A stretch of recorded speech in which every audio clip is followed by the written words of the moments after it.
I didn't set a number range. I set a Yeah. rental return range. So I looked at how much Yes. things rent for and then decided that I don't want a 5% return because that'll just barely cover my interest payments on my mortgage.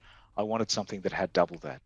So if I'm buying Yes. something for 100,000, normally I'd say that $100 rent per week covers 100,000 mortgage. But I wanted more than that, so I was looking for a $200 a week rent for a $100,000 purchase.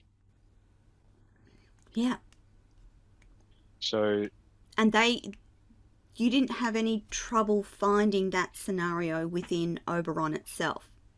I had a lot of research. So I wouldn't say it was Yes. troublesome, but it does require a lot It of careful thinking, a lot of research. analysis, sitting and getting a Mm-hmm. sore bottom by being in front of the computer for hours on end. So think about the number of Yes. suburbs that are in Australia.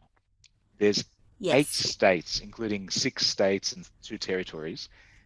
Out of Territories. those, some of them are going to be better or worse in the suburb range, meaning that there are some suburbs within the states that the difference between one house, which is a three bedroom, and another house, which is a three bedroom, is massive. What that means is if you Uh-huh. renovate it, you could bring it up to the middle or bring it up to the top. Other suburbs are very similar between the most rundown house and the top house. What that means is that you're paying for the land. So the land component is more Yes. important than the condition of the house. If I'm looking to put a tenant in, then I want something that, yes, the land will grow eventually, but the house needs to be in such a bad shape that I know I can bring somebody in and fix the land. Sorry, I can bring somebody in and fix the house so that a tenant can come in and pay more. Yes. And if you're looking for a rental income, then obviously the rent is important. You want to have the least amount of vacancies, meaning that it's never vacant so that somebody's always paying your mortgage, but also that it's not so difficult or so expensive to renovate that you need to knock it down and build new, because then you're always better off just buying a Yes. vacant piece of land. So there is that balance. So yeah, there was a lot of analysis. I think when I Research. started Yeah. from the research side, there was 1,000 houses in Oberon.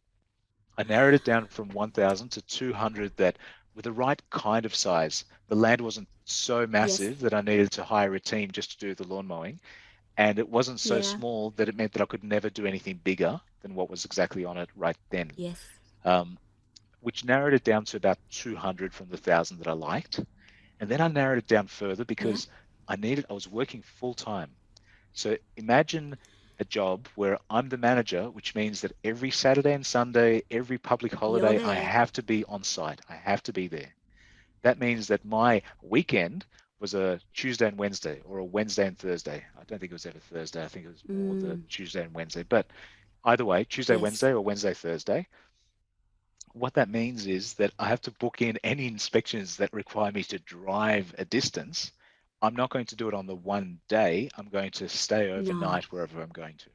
So I booked out my 20 favorite out of the 200 with the local real estate agents that were listing those properties for sale. When I drove Right. down to the town and met up with a real estate agent, as I'm driving through the town and I see the front, sometimes I could see that there's too many trees, and for me to do anything would require just removing Required trees, trees. or it was, Mm. the gutter was wrong, or there was something that was already visually looked like it's going to be too expensive for me in the future to do something.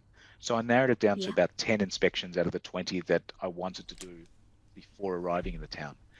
And then from those Right. 10, I made an offer, I believe, on six out of the 10 because Mm-hmm. the six of them Yeah. were listed at the right price, or they're all listed slightly above the correct price, but I Uh-huh. estimated from the correct numbers what they should be listed at. So I made offers that weren't too low, but were reasonable for those six properties. And two of them said yes straight away. And out of the six, you'll see on that list, two of them within the next year or two the owners or the vendors finally agreed to that price, but it was a year later. But that's okay. It didn't bother me because my mortgage Yes. wasn't due until after I bought it. So Yeah. eventually, out of those six, I actually ended up owning four out of the six. The other two went to other people, and that's okay. But it meant that Yes. my research was spent over a 2-day period regionally, and the rest of it was in my Mm. lunch breaks or in the evenings or on my Yes. weekends when I was Yes. still working full time, doing my 50-hour a week regular job. The good thing there, Yes. now we spoke a bit about what the purchase prices were on them, and we said that they were Yes. 160, 155, 200, 155, 200, 150. 110, and 150. Ah, yes. So the 110, selling 150. prices on those. So we're going to go in the Mm. same order. The Yes. 160 was 350, 3. sold for 350. Yes. The 155 sold for 229. 229. The 200 sold for 400. The 400. 110,000 sold for 450. 50. Yep. Hoo-hoo. The 150 sold for 300, and Yeah. That's the all of them.